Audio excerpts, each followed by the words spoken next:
সাংবাদিক সম্মেলন করলেন সিপিআইএমের কেন্দ্র কমিটির সদস্য দমদমের প্রার্থী সুজন চক্রবর্তী। অভিষেক বন্দ্যোপাধ্যায় হেলিকপ্টার, এত টাকা কোথা থেকে আসে? শুভেন্দু অধিকারীর সঙ্গে শাহজাহানের তো খুবই ভালো সম্পর্ক ছিল, বন্ধুর বাড়ি আরেক বন্ধু কিনবে তো অসুবিধে কোথায়?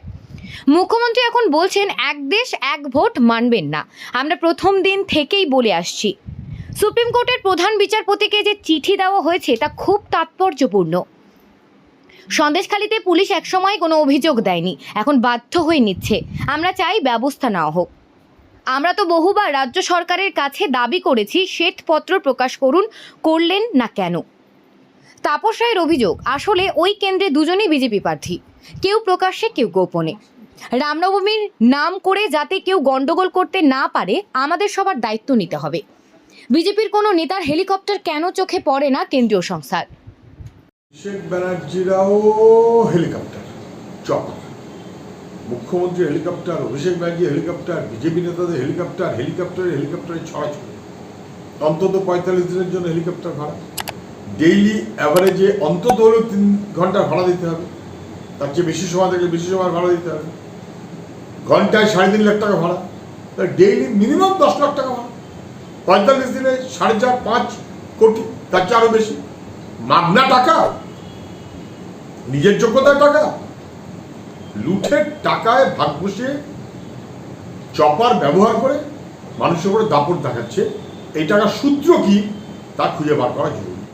হাওড়ার মিছিল তার অনুমতি দিয়েছে শর্ত সাপেক্ষে, 200 লোক কোন রুটে যাবে, কি ব্যবহার করা হবে, শর্ত মেনে সবাইকে চলতে হবে। এটা যে কোর্টের নির্দেশ। আমাদের মনে আছে গতবার রামনবমীর মিছিলকে কেন্দ্র করে ধুন্ধুমার করেছিল, যাতে মানুষের মধ্যে উত্তেজনা বাড়ানো যায়, উত্তেজনা সৃষ্টি করা যায়, এবং অশুভ ভোটের উদ্দেশ্যে এইসবের প্রচেষ্টা যাতে এবার না করে। প্রত্যেকটি মানুষকে সতর্ক থাকতে হবে। কারণ মনের বিশ্বাস তিনি পালন করুন, কিন্তু মনের বিশ্বাস নিয়ে এমনভাবে চলবো যে আরেকজনের বিশ্বাসকে আঘাত দেব, এটা বাংলার রাজনীতিতে ছিল না, বাংলার সংস্কৃতিতে এটা নেই।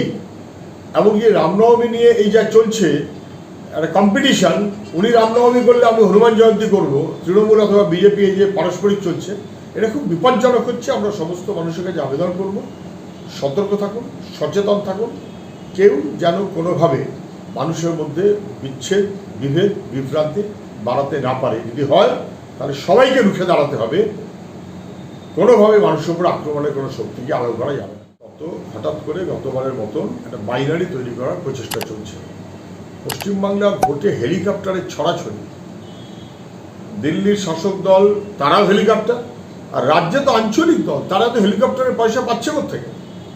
ইলেকটোরাল বন্ডের টাকা মেরেছে, গরিবের টাকা মেরেছে, ওষুধ কোম্পানির থেকে টাকা মেরেছে, লটারি কোম্পানির থেকে টাকা মেরেছে, বিদ্যুতের কোম্পানির থেকে টাকা মেরেছে, তাই নিয়ে হেলিকপ্টার নিয়ে ঘুরে ঘুরে বেড়াচ্ছে। এটা না বুঝবার কোনো কারণ নেই।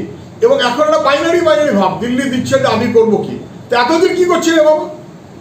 এতদিন ধরে তো আমরা বলছি যে দিল্লি কি দিয়েছে আর কি দেয়নি, কত দিয়েছে আর কত দেয়নি, শ্বেতপত্র প্রকাশ করা হোক।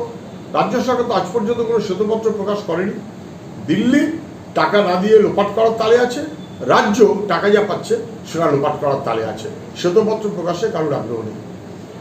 দিয়েছেন সুপ্রিম কোর্টের প্রধান বিচারপতিকে, এবং খুবই স্পষ্ট ভাষায় সঙ্গত কথা বলেছেন যে ব্যক্তির স্বার্থে এবং রাজনীতির স্বার্থে বিচার বিভাগকে ব্যবহার করা যাবে না। বিচার বিভাগ আমাদের কনস্টিটিউশনের একটা গুরুত্বপূর্ণ অঙ্গ, একটা গুরুত্বপূর্ণ পিলার, স্তম্ভ। লেজিসলেচার, এক্সিকিউটিভ এন্ড জুডিশিয়ারি, তার সঙ্গে 4th পিলার প্রেস, মিডিয়া। ফলে সেই জুডিশিয়ারি যে লেজিসলেচার তার মনোভাব অনুযায়ী, তার সিদ্ধান্ত অনুযায়ী এক্সিকিউটিভ চললো কিনা, কোথা থেকে সরে গেল, কেন সরে গেল, এই বিচার করার দায়িত্ব জুডিশিয়ারি। সেই কারণে মানুষের কাছে ভরসা জুডিশিয়ারি। তাকে যদি কলুষিত করার চেষ্টা করা হয়, তাকে যদি ব্যক্তি স্বার্থে ব্যবহার করার চেষ্টা করা হয়, তাকে যদি রাজনৈতিক উদ্দেশ্যে ব্যবহার করার চেষ্টা করা হয়, তাহলে সেটা খুব বেঠিক। এবং এই চেষ্টাটা আমাদের দেশের শাসক দল যারা দিল্লিতে আছেন তারা চেষ্টা করছেন, কোনো সন্দেহ নেই। আবার আমাদের রাজ্যে যারা আছেন তারাও সমানভাবে চেষ্টা করে যাচ্ছেন বিচার বিভাগকে কলুষিত করার, কোনো সন্দেহ নেই। প্রধান বিচারপতিরা জুডিশিয়ারির এই গুরুত্বপূর্ণ ভূমিকাকে স্মরণ করিয়ে দিয়ে যথার্থ কাজ করেছেন বলেই মনে হয়। বুঝেছি আদিবাসীদের জমি দখল, গরিব মানুষ তাদের চাষের জমিতে নোনা জল ঢুকিয়ে জমি লুট করা, মহিলা তাদের সম্ভ্রম সহ নানাবিধ, সবাই বুঝে গেছে। অভিযোগ জানাতে গেলে পুলিশ পাঠাতো শিবু শাহজাহানের কাছে, ওরা বুঝি গডফাদার, পুলিশ কোনো অভিযোগ নিচ্ছিল না। এখন কোর্টের নির্দেশে শেষমেশ, তখন তারা অনেক কিছু করে ঠরে অনেক অভিযোগ নেবেন বললেন, কিছু কাজ হলো না। আর কোর্টের নির্দেশে সিবিআইকে দেখতে বলা হয়েছে, সিবিআই বিশেষ টিম গঠন করেছে, 600-র ওপর অভিযোগ এসেছে। অভিযোগের পরিমাণ আসলে আরও অনেক বেশি হবে, এখনো পর্যন্ত সব মানুষ অভিযোগ জমা দেননি।